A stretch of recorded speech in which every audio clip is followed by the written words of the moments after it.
Alright everyone, welcome back to another Star Wars Galaxy of Heroes video with Fat Phil, and today what I want to do is talk Conquest. I want to impose my will. I want to get the point across that this next Conquest is going to be very important. As they always are, Conquest is arguably a top 3 important game mode in this game. It is one of the areas where you cannot make up. Like if you miss Conquest at 6 million or 14 million, you are screwed. You're cooked, you're done, you're dusted, stick a fork and knife in it. Like, it is over, right? So we're going to talk through the importance of that and then how to be spending your resources with this Conquest in mind and moving forward, because I think there's a lot of changes coming and there's a lot of things that I need you guys to be considering as Galaxy of Heroes continues to evolve. So go ahead, please like and subscribe, comment down below. Let me know your thoughts. Let's give a massive shout out to our channel members, as always, for their continued support. If you're ever interested, y'all know where that link is. It's down below, along with the link to Discord. Go check it out.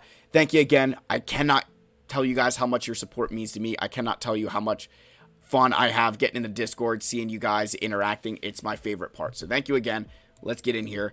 Let's talk through some of these Conquest and upgrade relic issues.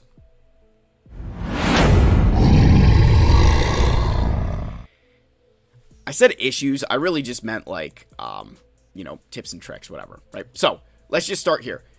I do not think you're going to be able to afford Proving Grounds anymore. With the quality of Conquest units we have been getting between Darkseid Rey, Ezra, Luthen, Queen Amidala, all the way back to Bane, if you have the ability to attack Conquest and hit it hard, you can't afford to go to Proving Grounds. These characters are too good now. Every single one has been majorly impactful. They're fitting into more and more teams. They're getting into raids. We now even have our first characters from Conquest that were required for a Galactic Legend. Like, Cat is out of the bag now. No pun intended. So, with that, Conquest's importance has just continued to increase.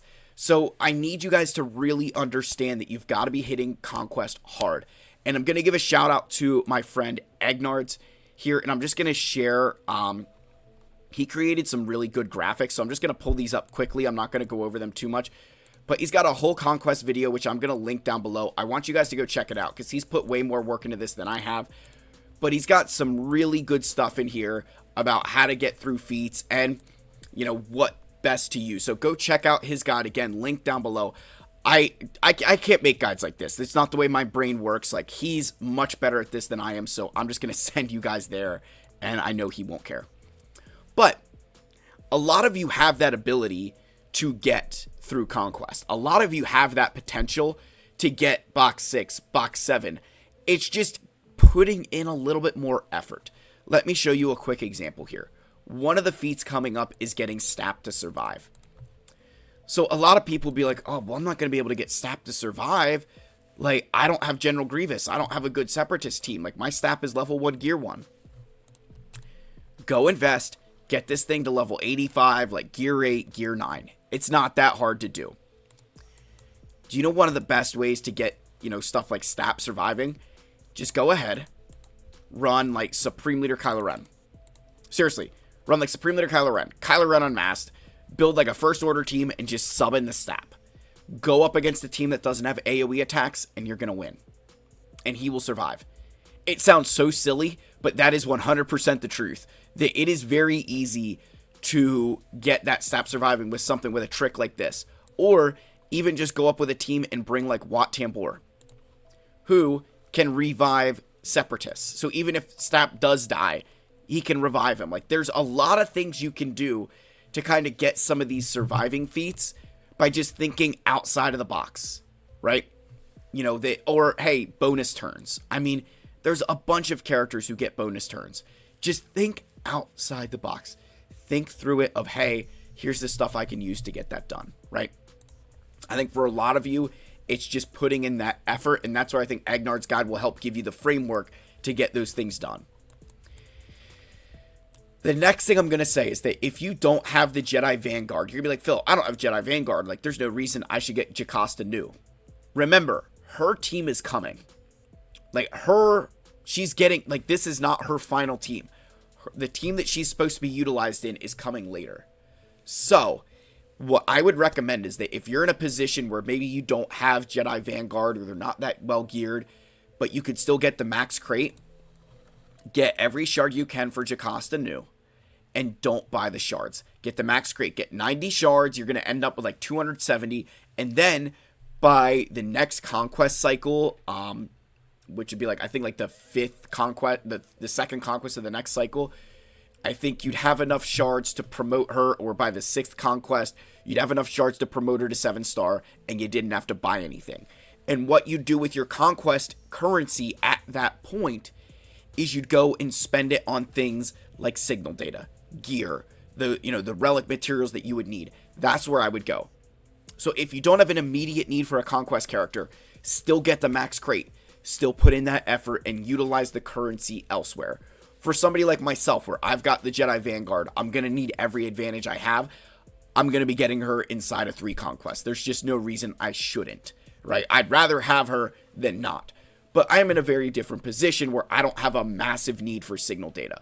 You compare that to somebody like, I'm going to pull up one of my channel members here. I'm going to pull up, let's just go to, you know what, we're going to go to Allie, because I know she's kind of in this spot. So she is fast approaching Jabba, right? I think she's like 1 relic level away. She just got relic 7 on Fennec. There she goes. So she's got her relics. Now she's just waiting to fully unlock Jabba at this point. She needs signal data. So the best thing that she could probably do is that if she can get the max crate in Conquest for Jocasta new, right? What she can go ahead and do, get all the shards she needs for Jocasta, and then she can utilize those conquest resources to buy the stuff that's going to help her in other ways. And that way, hey, she does get Jocasta, she doesn't have to wait for Proving Grounds, and maybe she can get ahead and build that Vanguard team when it does come out. Because I think for a lot of you, what you're beginning to see is these conquest units who are coming out, their teams are really, really good. And they're ones that you're like, oh man, like I'm going to build the Rebel Fighters now, but you don't have Luthen. Or I would build the Battle for Naboo, but I don't have, I'd build Master Qui-Gon, Padawan Obi-Wan, but I don't have Queen Amidala. So, don't have that regret. You'd rather have the Conquest unit and have spent a little bit to get there in terms of time, energy, maybe some crystals, and have them be something you can use than not. All right. The next thing I need you guys to recognize is when it comes to like your relic resources and upgrades for the raid, think big picture. What does that mean? So take the Queen Amidala, Master Qui-Gon, Padawan Obi-Wan, Relic 9 decision. Between Master Qui-Gon, Padawan Obi-Wan, you're going to get a rate of return on those Relic 9 resources, right? That you're going to get extra rewards from their assault battle from that. It eventually pays for itself. So bringing Queen Amidala to Relic 9 as well, not only gets you to that Relic 9 tier in the Battle for Naboo, but it also is a very good team for territory battles.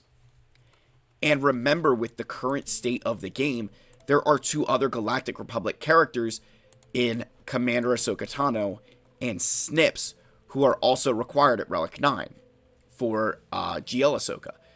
And even though Queen Amidala really doesn't like Commander Tano, or Queen Amidala doesn't like Commander Tano in terms of like their kits don't always mesh, it's still a very good team on Ring of Kafrene. I've never failed that combat mission with this team. Knock on wood.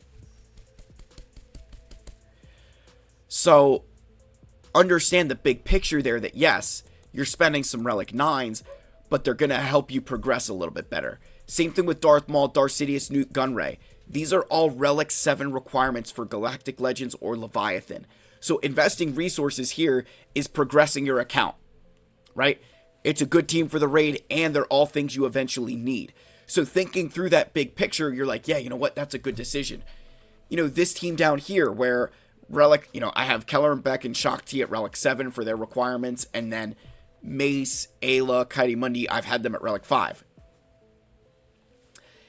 Bringing them up to Relic 7 to score some extra points, yes, that would be nice, but I don't need them at Relic 7 right now. They're not helping me at Relic 7 outside of the raid, whereas these guys at Relic 7 and these guys up here are helping me outside of the raid with their increased relic levels. So that is one area, especially if you're free to play, that you've got to consider. Don't always go for flashy upgrades. Go for the upgrades that are going to big picture benefit you the most. Another example here, excuse me, I'm a little bit under the weather, is relic upgrades outside of raid.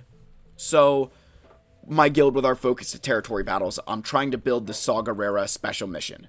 So I would need to upgrade, I'd like to upgrade these 3 characters for it.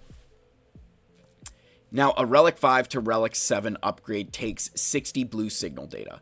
So between these 3, it's 180 blue signal data. And if I only did 2 of them, it would be 120. Well, I could spend 55 blue on R2 and 55 blue on Drogon and get them to Relic 9. That would be 110 blue signal data. So that's less signal data on these 2 characters than on these 3 combined to Relic 7, or these 2 combined to Relic 7. And then I get extra combat missions out of them for TB. I would get a much better Grand Arena team, better territory wars. Like, they would be a significantly better team. Sure, getting these guys to Relic 7 would boost my guild's guild event currency too, but now I'm earning more combats later on, which is where my guild needs. But also, getting Saul, Luthen, and Kyle to Relic 7 doesn't really help me in Grand Arena. Maybe they'd be a little bit better, but it's not some significant upgrade that all of a sudden that's going to be the greatest team since sliced bread. It's a good team. It's not a fantastic, like, all of a sudden Relic 7 is going to stop, Ahsoka Tano. That's just not the way it works. So, thinking again, big picture with your Relic upgrades, what are you actually getting out of that? Are you actually helping your account, or are you just getting one specific thing? And then finally, this is to my free-to-play brethren, right? To those of you who are the free-to-plays, don't compare. You're not Vader. Think of like Kylo. He so badly wanted to be Vader, right? He wanted to be Vader, and he was nowhere close to Darth Vader. Darth Vader was on a whole different level of evil, powerful, everything comparative to this dude, right? You got a whiny teenager comparative to literally the most powerful force being to ever exist. Like, Vader is everything, right? He's so good.